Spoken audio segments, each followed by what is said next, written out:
In this video, I'm going to walk you through our tried and tested research proposal template. I'll also share with you two actual research proposals, one at a master's level and one at a PhD level, so that you can see what these things look like in practice. This will get you geared up and ready to go, whether you're writing a research proposal for a dissertation, thesis, or any other sort of research project. So let's get into it.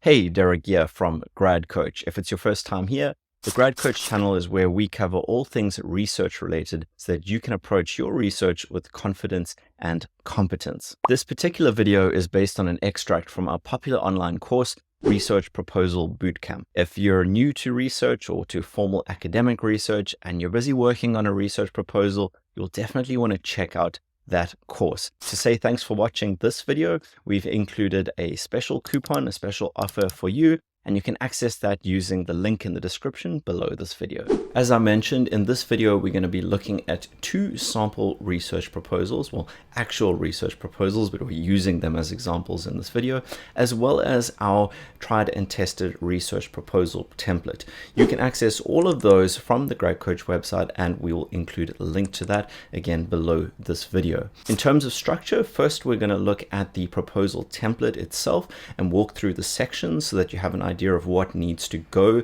into your research proposal, and then we'll have a look at the two sample proposals where you'll see how these things all come to life in an actual proposal. So let's get into it. All right, so here we have our sample proposal template, and it's worth mentioning right up front that every university and every degree program is different, and they'll have slightly different requirements in terms of what they expect from a proposal. Some universities will expect a really detailed, in-depth, really practical or practicality-focused proposal, whereas others will just want a rough idea of what's expected.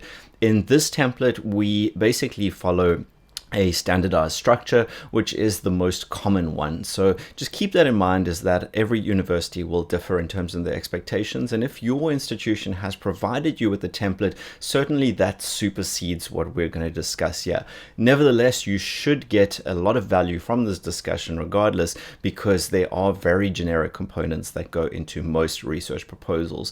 The variation is really in terms of structure, in other words, what goes where, and in terms of depth, in other words, how much detail they want from each section. Generally speaking, universities are looking for 4 core components in a research proposal. These are 1, the introduction; 2, the literature review; 3, the methodology or research methodology; and 4, a section discussing the practicalities of the research. So in other words, things like project plans and timelines and budgets and so forth. Again, as I say, universities can differ in terms of what they require here, but these are 4 common sections that come up. So we'll look at each of these in a bit more detail.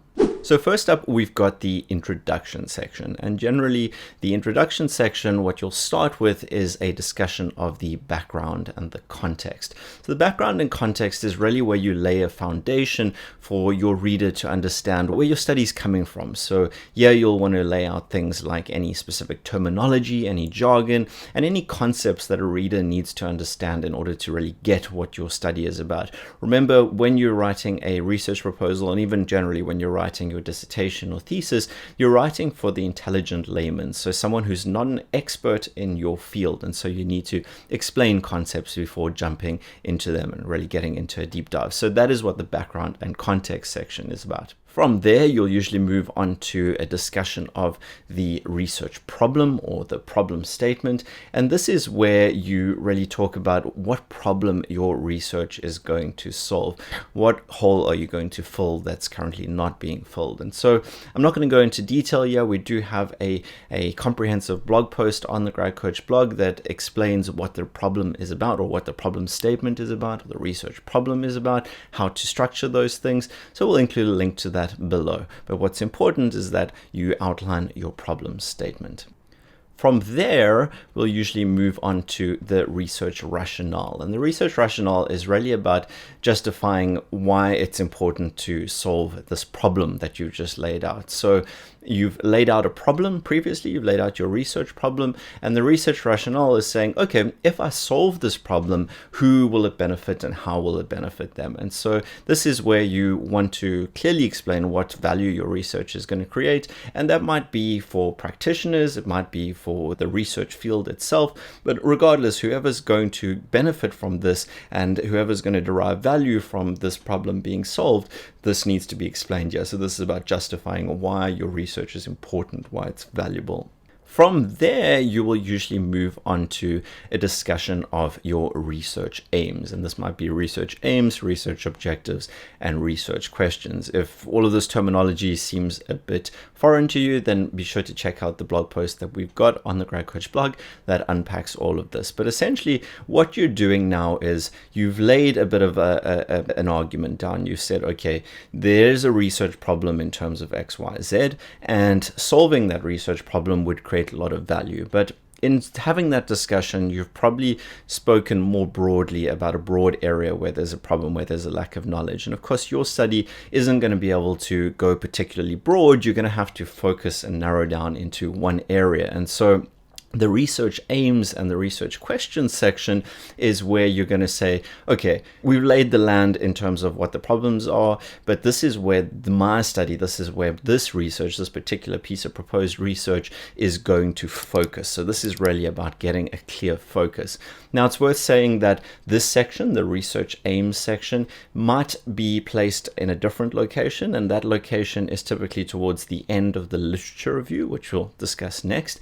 And so it's important to just be aware that it might not go right up front. It might actually be a result of the literature review.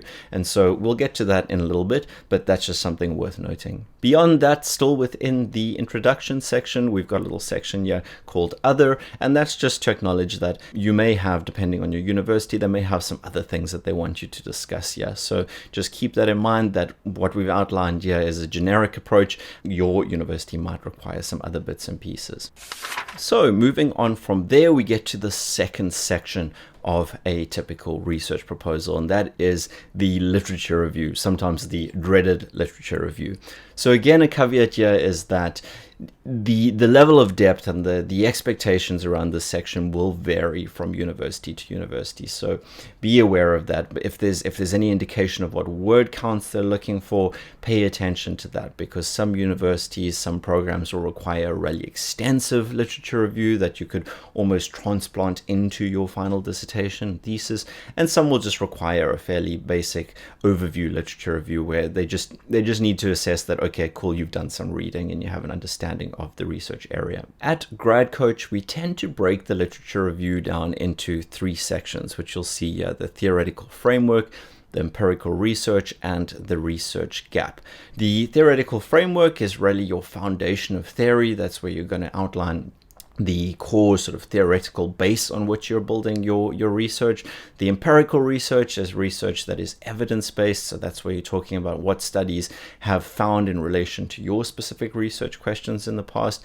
And then those two sections together sort of give rise to the research gap. And what I mean by that is that your literature review is not just a whole bunch of he said, she said, and kind of just reciting and regurgitating what's already been done. What it should be is a narrative that weaves everything together to present, okay, this is where the gap exists. This is where there's a hole in the research. And of course, from that gap, there's the opportunity for you to go and build your research. That's where your justification comes in. So I won't go into more detail about this. We do have information on the blog. And as I say, we really go in depth in the online course. But this is an important concept to understand, is that your research proposal needs to build up to something. And that something is the research gap. And of course, it builds up to the research gap and says, okay, this is where the gap exists. And then your research aims and your research objectives and your research questions then fit tightly into that. So here's the gap, and here's where my research is going to go in and fill that gap. Right, from there we move on to the methodology section. The methodology section is really where we get into the details, we get into the how. So far you've spoken about what your research is going to try to achieve, but your methodology is where you really get into the how you're going to achieve those things that you want to achieve, how you're going to achieve your research aims. So the research methodology chapter is relatively brief in a research proposal, but again, this is something that you want to pay very careful attention to any specific specs or briefs that your university has provided, because some will want a lot of detail, some will want less detail. Generally speaking, there are 3 or 4 areas that the reviewers are really interested in, and those are data collection, sampling, and data analysis. So those are the 3 key areas. There are many other aspects to research methodology, and I'm not going to go into detail about those. We've got plenty information on the Grad Coach blog. Again, I'll include some links below. But what you want to make sure you're covering here is these 3 things. And the reason these things are important, because it's really talking about what data you're going to collect, who you're going to collect it from, and how you're going to analyze that data. And so that's what these 3 sections are about. From a data collection perspective, this is where you'll talk about whether you're going to use things like surveys or interviews or focus groups and how you're going to do those things. Again, you want to show the practical side of things here. You want to show the reviewers that you've really thought through how you're going to do your research. Sampling is about who or where you're going to get this data from. The way that you sample, or the sampling strategy that you choose, will have a massive impact on how your research turns out. And so you have to give a lot of thought to that.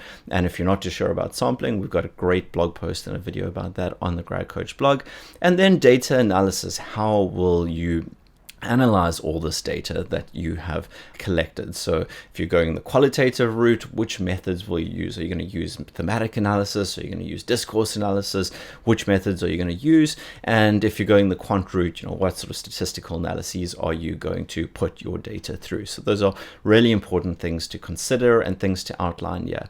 What's really important with the methodology section is that for each of these decisions, each of these choices that you're going to outline here, one, you need to discuss the what. In other words, you need to state what you're actually going to be doing. I'm going to be using this data analysis method. I'm going to be collecting data from these people. I'm going to use this sampling strategy. But just as importantly, you need to discuss the why.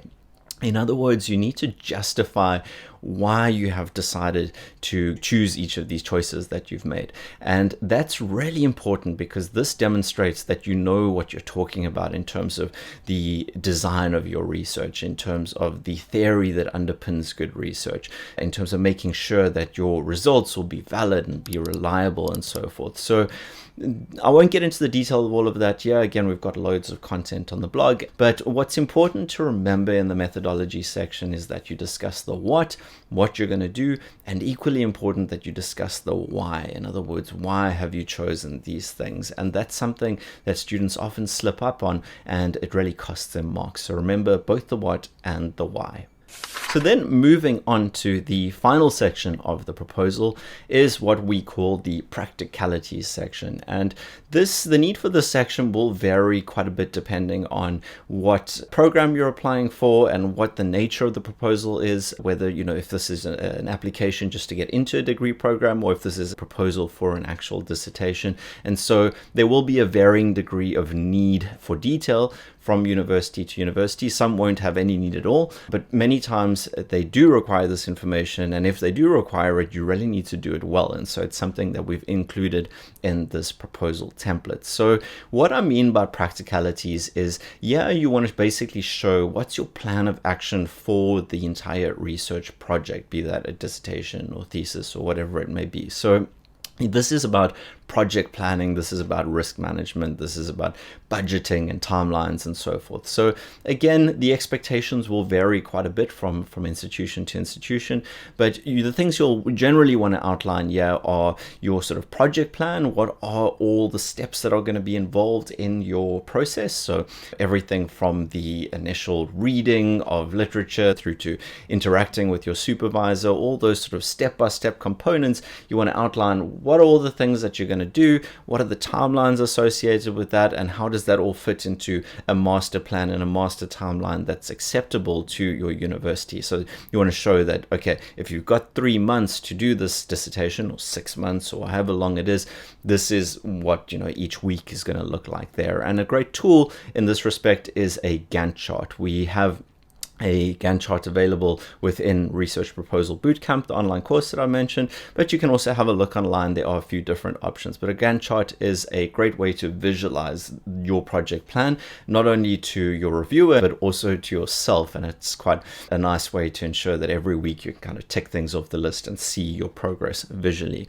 Another important component, if relevant to your research, is of course the budget. And this is particularly important if this research proposal is for funding. For example, if you are requesting funding for a project, they're going to have a lot of interest in what your budget looks like. And so in the budget, you want to get down to detail. You want to talk about all the things that might come up in terms of costs. It might be travel costs, there might be equipment costs, laboratory costs, whatever the case may be. You want to put all of that into your budget and show that you have done your homework and that you've actually got a realistic view of what things are going to cost and what's going to be required to actually make this project happen. Then lastly, we've got a little section here called Other Considerations, and these things might not necessarily go into this section, but they're just a bucket list of items that some universities might require. So some universities might require that you have a provisional research title. They might require discussion around anticipated outcomes, so what you expect to find in your research.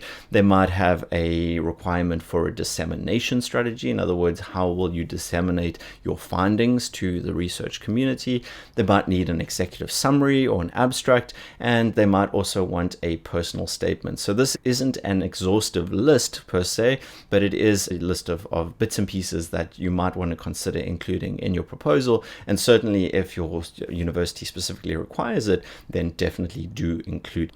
All right, so from there, it's really about wrapping things up with your references and appendices. And so your reference list naturally will come at the end of your document, and that will be followed by any appendices. Now, keep in mind that this might not be allowed in certain situations. You might not be allowed to have an appendix.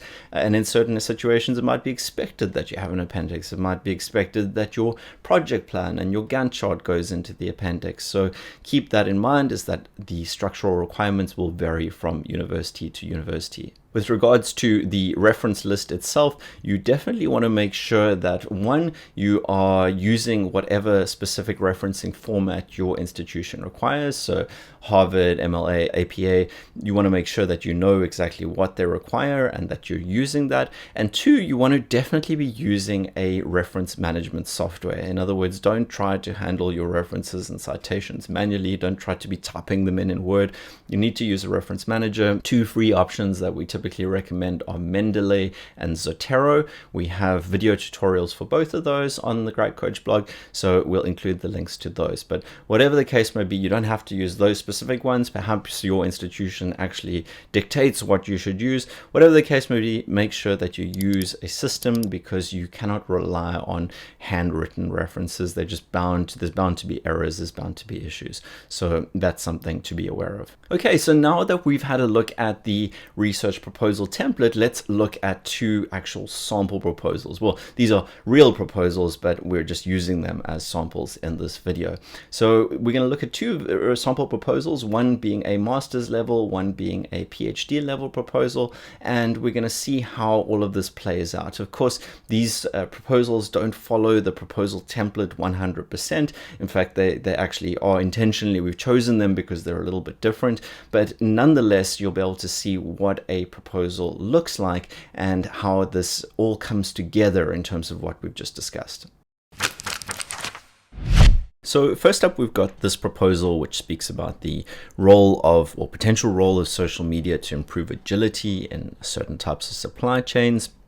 And this proposal is quite a lengthy, detailed one. So this is a master's level proposal, but it is quite detailed relative to what might typically be expected. And so I wanted to include it as a sample of a research proposal so that you can see how these things vary a little bit. So first up is the executive summary, which in itself is not particularly common in a research proposal, but given the length of this proposal, it makes sense. So In this proposal, you can see, or in this executive summary, you can see that it kicks off with a brief statement of the problem, some background information, lists out the research questions, quick word about the theoretical framework and the methodology. So, as I say, research proposals don't usually have an executive summary, but that was useful to include so you can see how things vary.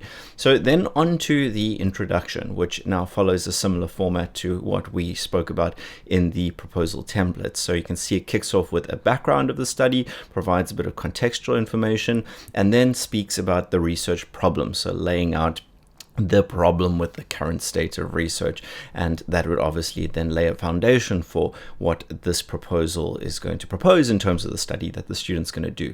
Research questions up next, quite a few research questions. This is perhaps a bit more than what would usually be included in a research proposal, but again, useful to see. Followed by research objectives. So if you've read any of our blog posts, you'll remember that the research questions are the core questions that you're trying to answer, and the research objectives is sort of how you're going to go about answering those questions and achieving the broader research aims. Then from there, the proposal moves into the literature review.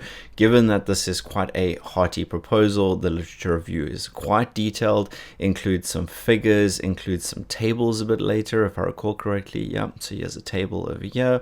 And then also speaks about the theoretical framework, so you can see how this ties into the proposal template that we presented just a moment ago.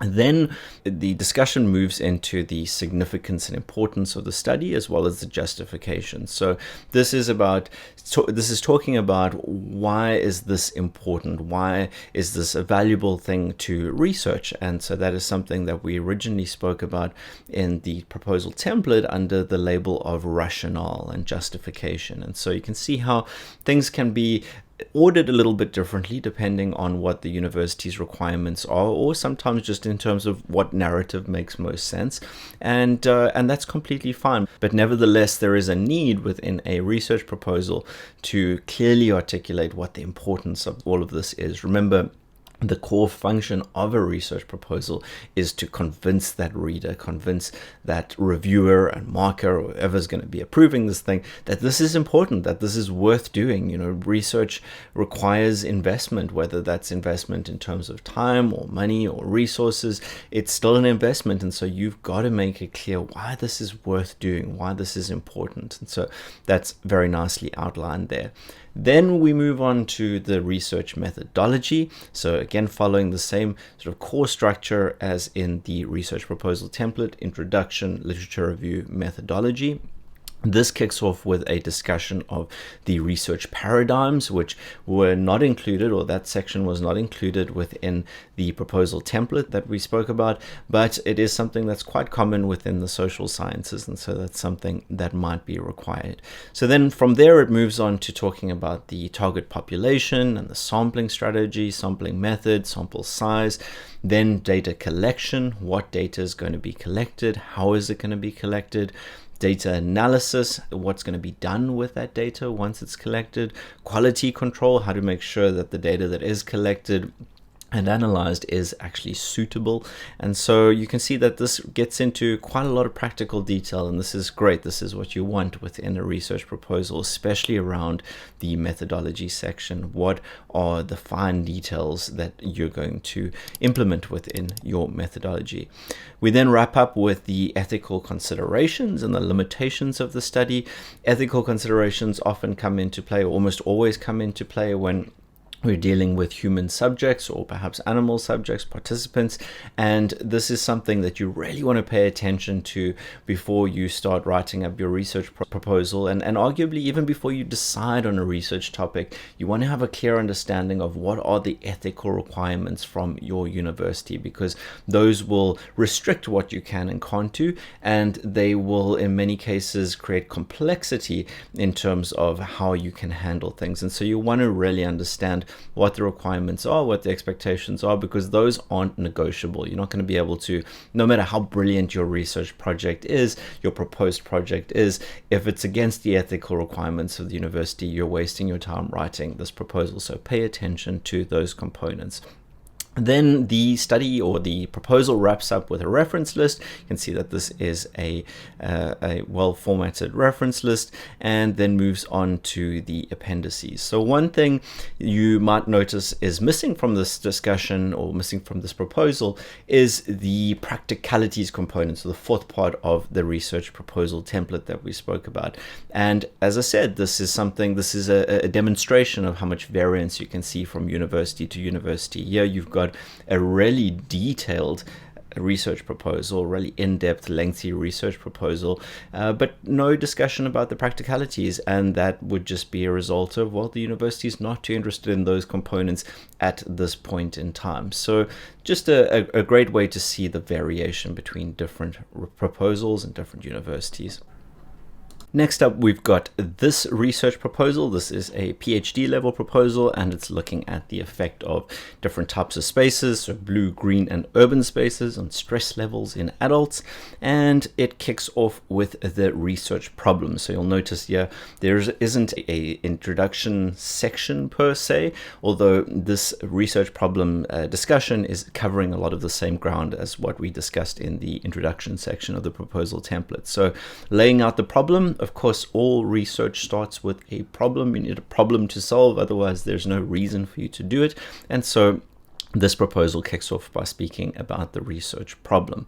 Then it moves into the literature review. You can see, again, something that's worth highlighting here is that even though the previous proposal was a master's level proposal and this one is a PhD level proposal, this one's actually a bit more concise. This one's a lot tighter than the other proposal that we looked at, and so that's just something to be aware of, that there's a lot of variation here, and don't just assume that, well, if you're just doing a master's level proposal that you don't need a whole lot of detail, or vice versa, if you're doing a PhD proposal that you need a huge amount of detail. So anyhow, back to this, we now kick off with the literature review, and this is providing some introductory discussion, and then we get into the justification, aims, and objectives. So again, yeah, we can see there's a slightly different structure at play. In the proposal template, we spoke about the justification, the research aims, the research objectives coming in within the introduction section, whereas yeah, it's coming in the literature review section. So that's completely fine. It's completely acceptable. It sometimes makes a lot more sense to build up a bit of an argument within the literature review and then present, okay, these are aims and objectives based on what we see in the literature review. So note that there are different ways to approach this, and your university might specifically require that you only discuss these things later. So yeah, we speak about the research objectives. This is all highlighted over here, and then into the theoretical paradigm, where various theories and theoretical foundations are laid down. Moving on onto the methodology, the research question is presented. Again, in the proposal template that we looked at, that research question was presented right up in the introduction, whereas as presented in the methodology or towards the end of the literature review, all completely fine. It just depends on what the norms are. Regardless, you're still seeing the research question, the research aims, the justification, all these key ingredients, you're still seeing them come up in the proposal. It's just a matter of where they get placed.